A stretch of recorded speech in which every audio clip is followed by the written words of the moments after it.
Selamat siang, perkenalkan nama saya Yulianda, NIM 191041683, kelas A1 manajemen pagi, mata kuliah analisis lingkungan bisnis, dosen Adi Mursalin SEMM, jurusan manajemen semester 4, hari dan tanggal Kamis 9 April 2021, waktu 10.30 sampai 12.30.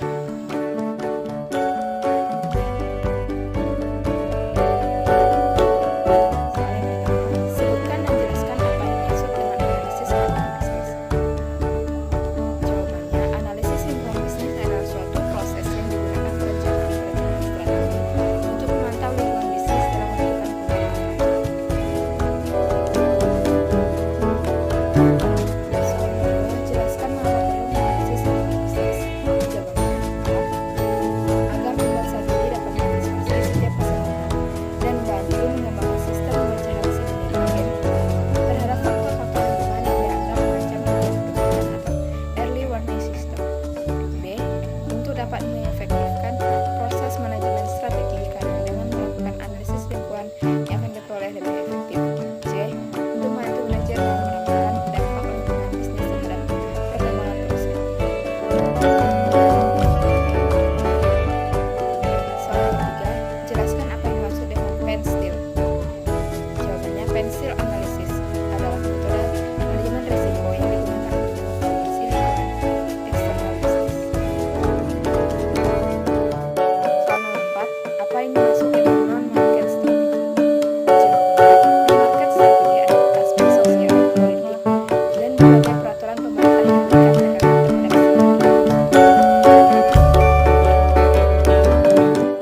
pandemi COVID-19 ini termasuk ke dalam lingkungan internal atau eksternal. Jelaskan alasannya. Bagaimana pengaruh pandemi COVID-19 terhadap bisnis di Kalimantan Barat secara umum dan Pontianak khususnya. Jawaban, pandemi COVID-19 termasuk dalam lingkungan internal yang memberikan dampak yang signifikan di beberapa negara termasuk Indonesia. Pengaruh pandemi COVID-19 ada yang berdampak positif dan ada yang negatif. Dampak positif seperti jumlah pelaku usaha mikro di Kalbar meningkat selama pandemi. Selama masa pandemi COVID-19, terjadi peningkatan jumlah pelaku usaha mikro di Kalbar sekitar 42.000 UMKM. Khususnya usaha mikro memang terjadi lonjakan yang luar biasa selama masa pandemi melalui kegiatan webinar dengan tema manfaat program PEN bagi UMKM di Pontianak.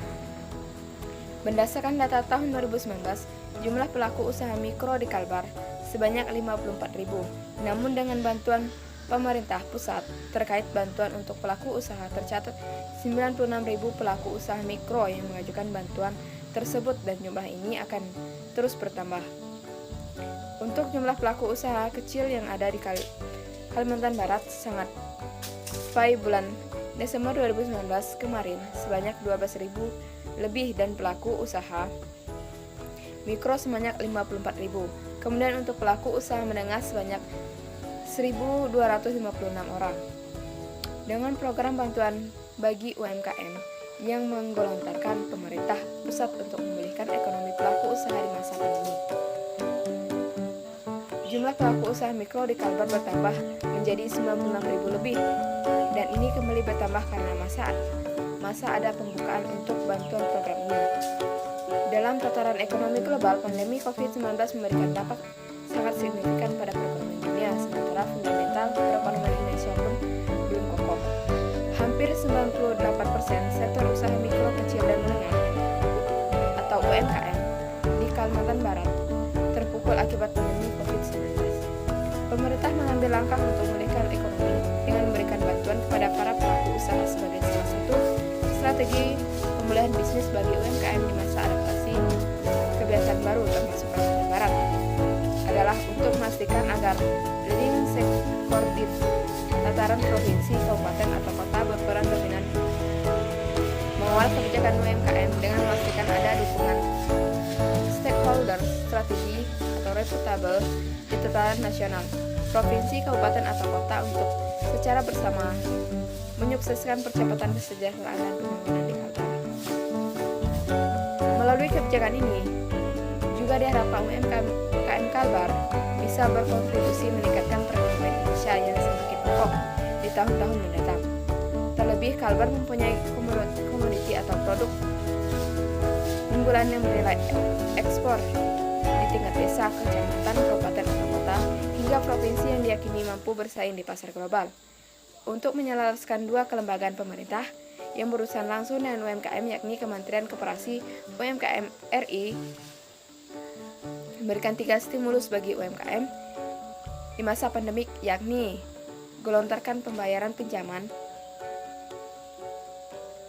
keringanan pajak UMKM selama 6 bulan, serta transfer uang tunai untuk bisnis skala mikro. Sementara itu, Kementerian Industri RI juga memberikan pinjaman dengan bunga rendah atau lebih rendah dari tingkat suku bunga untuk usaha mikro pada usaha kecil dan menengah atau UMK, kemudian menghubungkan para pelaku UMK dengan toko-toko teknologi daring untuk membantu pemasaran dan penjualan produk UMK seperti Tokopedia, Shopee, Blibli, melakukan kerjasama dengan industri lokal penyedia bahan baku mentah keperluan produksi UMK. Dengan berbagai kebijakan yang dibuat oleh pemerintah tersebut diharapkan membantu para pelaku usaha di Kalbar untuk bertahan di tengah pandemik ini dan dapat tetap mengembangkan usahanya. Dampak negatif sebagian anggota Asista Kalbar alih profesi berjualan makanan. ASITA atau Association of Indonesia Tour and Travel Agency Kalbar ada yang jual madu, makanan, kurma, dan usaha kecil-kecilan lainnya. Pesawat yang akan diisi oleh penumpang yang pulang kampung karena pekerjaannya sudah tak ada atau pelajar yang kegiatan kampusnya terhenti. Itu pun tidak banyak karena sebagian besar masih bertahan di tempatnya. Saat ini hampir semua agen travel di Kalbar tak bisa menjual tiket. Mereka juga telah lama merumahkan karyawannya. Terkait penutupan penerbangan, pihaknya mendukung penuh kebijakan tersebut dalam rangka membatasi penyebaran COVID-19 di tengah wabah COVID-19. Kita semua harus patuh dan taat kepada keputusan pemerintah. Walaupun ini pukulan berat untuk industri agen perjalanan dan maskapai. Soal 6, coba buka www.youtube.com dan tulis analisis lingkungan bisnis dan lingkungan pestel. Review isi kedua video yang ada tersebut. Jawabannya, video pertama, analisis lingkungan bisnis. Lingkungan bisnis dapat diartikan sebagai segala sesuatu yang mempengaruhi sebuah aktivitas bisnis dalam suatu lembaga organisasi atau perusahaan. Lingkungan bisnis terdiri dari lingkungan bisnis mikro, yaitu lingkungan bisnis yang mempunyai pengaruh langsung dalam perusahaan. Lingkungan bisnis mikro terdiri dari perusahaan, pemasok atau supplier, perantara atau distributor, konsumen atau pelanggan, pesaing atau kompetitor, dan masyarakat. Lingkungan bisnis makro yaitu lingkungan yang tidak berpengaruh langsung dalam perusahaan. Lingkungan bisnis makro terdiri dari lingkungan ekonomi, demografi, teknologi, dan politik, dan alat. Video kedua, analisis lingkungan pestel. Faktor lingkungan pada analisa pestel. Pestel adalah analisa yang mempertimbangkan faktor-faktor internal, eksternal, dan membantu untuk analisa dampak-dampak yang dapat ditimbulkan. Analisa pestel adalah alat yang sangat membantu untuk mendapatkan gambaran secara umum tentang lingkungan di mana organisasi akan beroperasi. Analisa pestel memperhatikan lingkungan dengan seksama. Kita dapat mengambil manfaat dari peluang-peluang yang ada dan berusaha meminimalisir ancaman. Analisa pestel menjadikan konteks untuk perencanaan yang terinci untuk mendapatkan peluang-peluang yang ada. Faktor lingkungan atau improvement pada lingkungan pestel perlu diperhatikan dengan cermat. Masalah lingkungan yang sedang ada dan akan menjadi topik bagi para pemerhati lingkungan yang akan mempengaruhi perusahaan atau organisasi atau proyek. Faktor lingkungan improvement yaitu masalah lingkungan, peraturan perundang-undangan terkait lingkungan, nilai-nilai yang dianut pelanggan dan undang-undang ketenaga kerjaan yang terkait dengan masalah lingkungan, nilai-nilai pasar, nilai-nilai yang dianut pemangku kepentingan atau stakeholder, gaya manajemen, dan perilaku karyawan. Silakan ringkas bab 1 dan bab 2 dari buku analisis lingkungan bisnis yang Anda miliki. Jawabannya, ringkasan bab 1. Bab 1 analisis lingkungan bisnis. Definisi lingkungan bisnis menurut Profesor Peer and Anderson. Yang kedua, Bapak J.A. Raja dan Tuan C.J. Dugan. Yang ketiga, Profesor Kate Davey. Yang keempat, Profesor Gerald Bell. Yang kelima, Profesor Randall B. Dunham dan John L. Pierce. Definisi lainnya, lingkungan bisnis adalah ranah kompleks dari faktor dan kondisi yang mempengaruhi semua peserta dalam perdagangan, atau terutama konsumen, bisnis, dan pemerintah. Ini adalah campuran dari semua kekuatan yang mempengaruhi aktivitas bisnis, tetapi berada di luar kendali langsung seseorang, perusahaan, atau pasar. Lingkungan bisnis sangat luas, dinamis, dan kompleks. Ini mewakili interaksi input, masalah, tindakan, sebab, dan efek yang dapat terwujud dalam risiko dan hasil yang dapat diprediksi serta tidak dapat diprediksi dan belum pernah terjadi sebelumnya.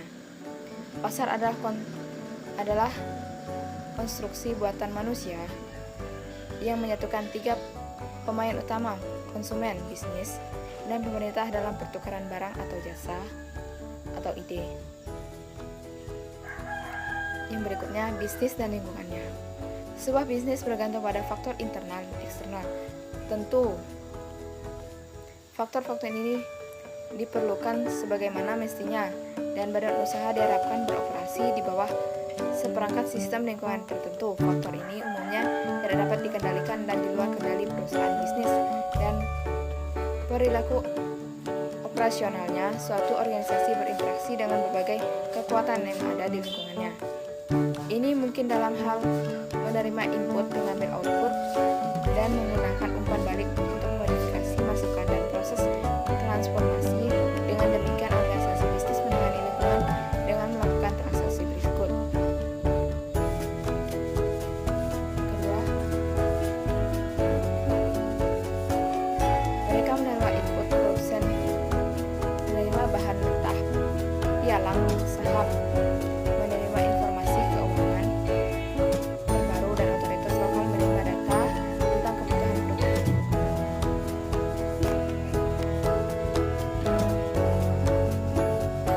Mereka mengubah input produsen, memproduksi barang-barang dari bahan mentah yang diinterpretasikan oleh pialang, dan saham informasi lokal membuat rencana perumahan.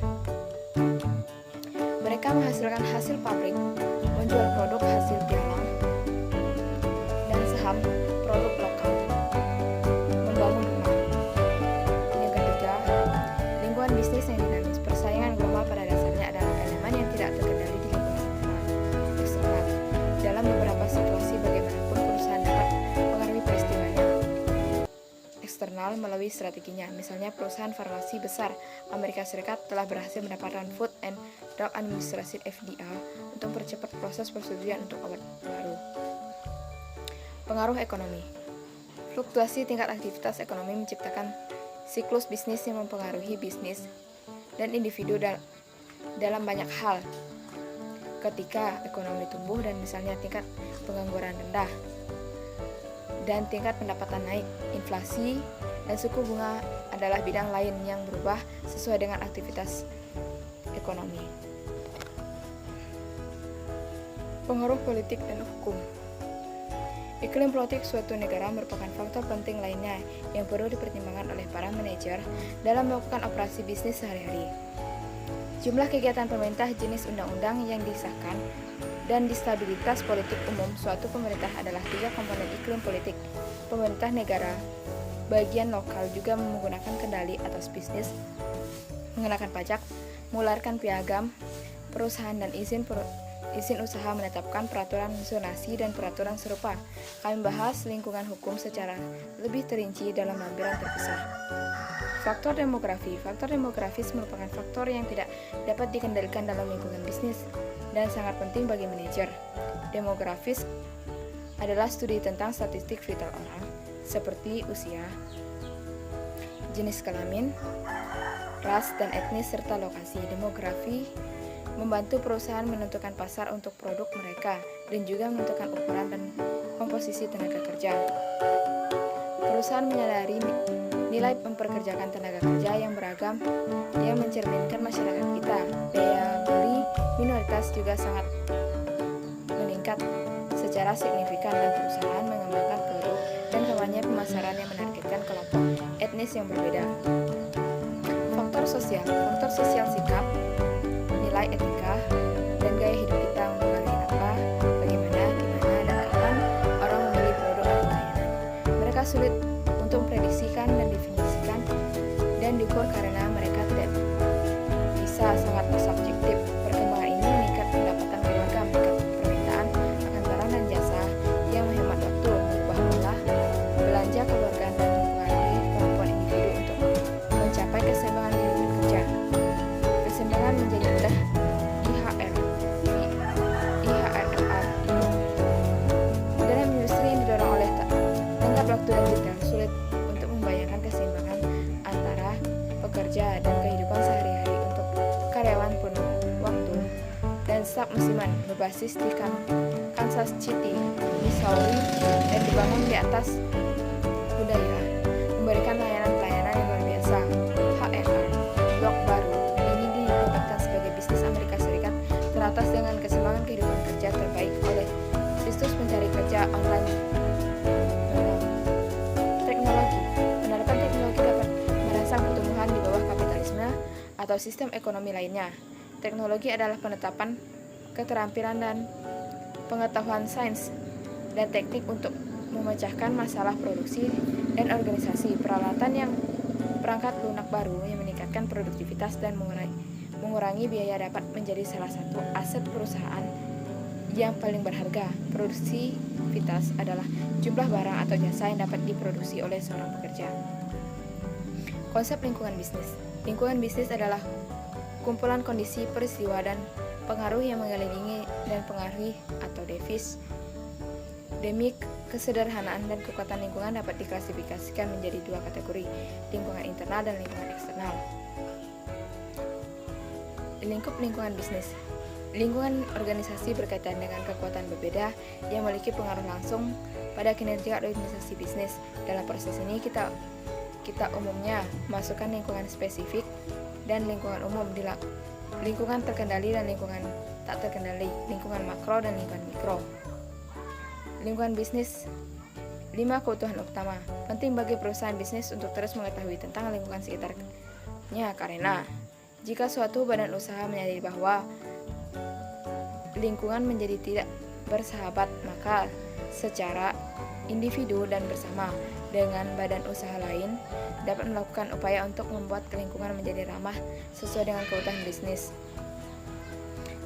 Informasi tentang perubahan yang terjadi di lingkungan memungkinkan perusahaan bisnis untuk menyesuaikan dirinya sendiri. Karena pengetahuannya tentang perubahan lingkungan, badan usaha tetap waspada dan dinamis. Keberhasilan suatu badan usaha sangat bergantung pada kesadaran tentang lingkungan sekitarnya. Perusahaan bisnis dapat mengembangkan dirinya sendiri saat dan ketika perusahaan yang membutuhkan terjadi di lingkungan. Oleh karena itu, mengabaikan terhadap perubahan lingkungan terbukti sangat merugikan. 7 faktor utama yang mempengaruhi bisnis: demografis, ekonomi, sosial, politik, teknologi, global, dan alam. Lingkungan meliputi faktor seperti sosial, ekonomi, teknologi, pemasok, pesaing, dan pemerintah termasuk pada faktor tersebut.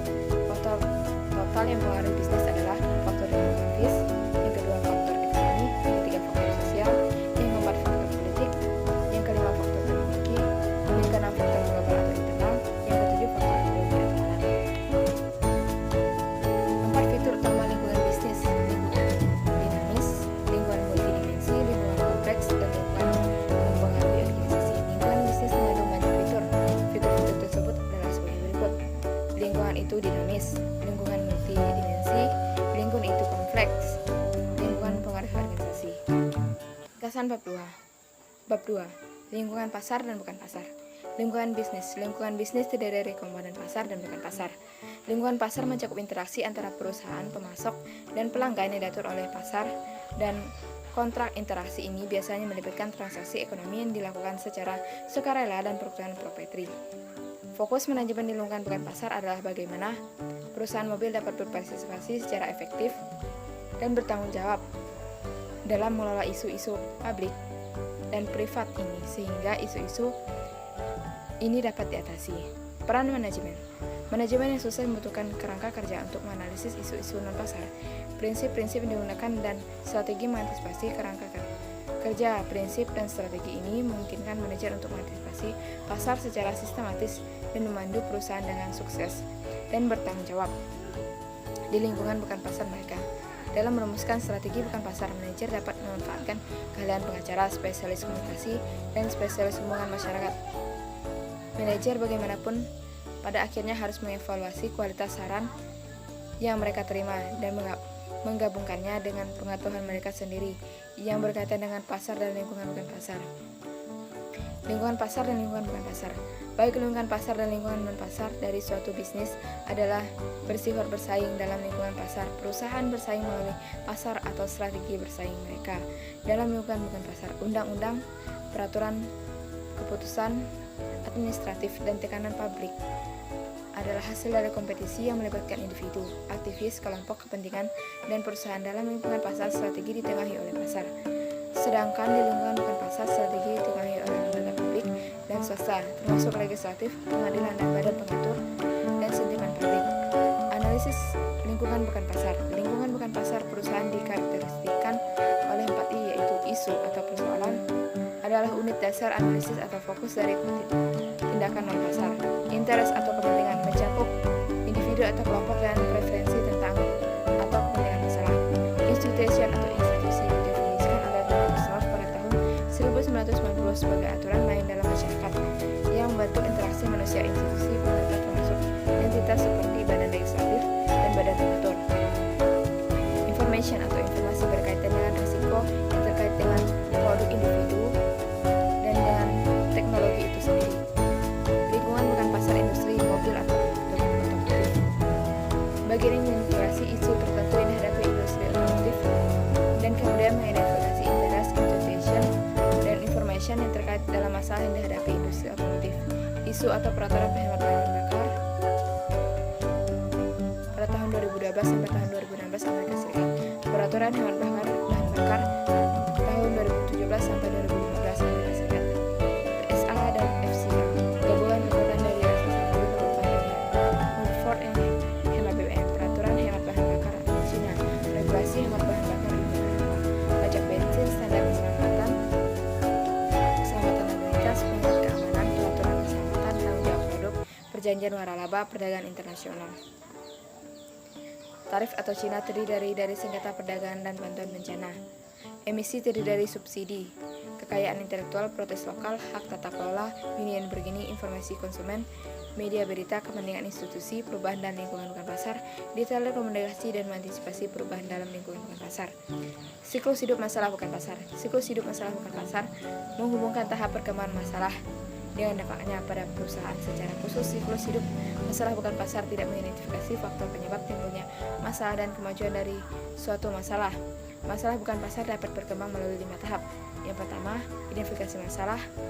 2. Pembentukan kelompok kepentingan. 3. Undang-undang. 4. Administrasi. Dan 5. Penegakan. Ketika suatu masalah berkembang melalui siklus hidupnya, dampaknya terhadap perusahaan cenderung meningkat.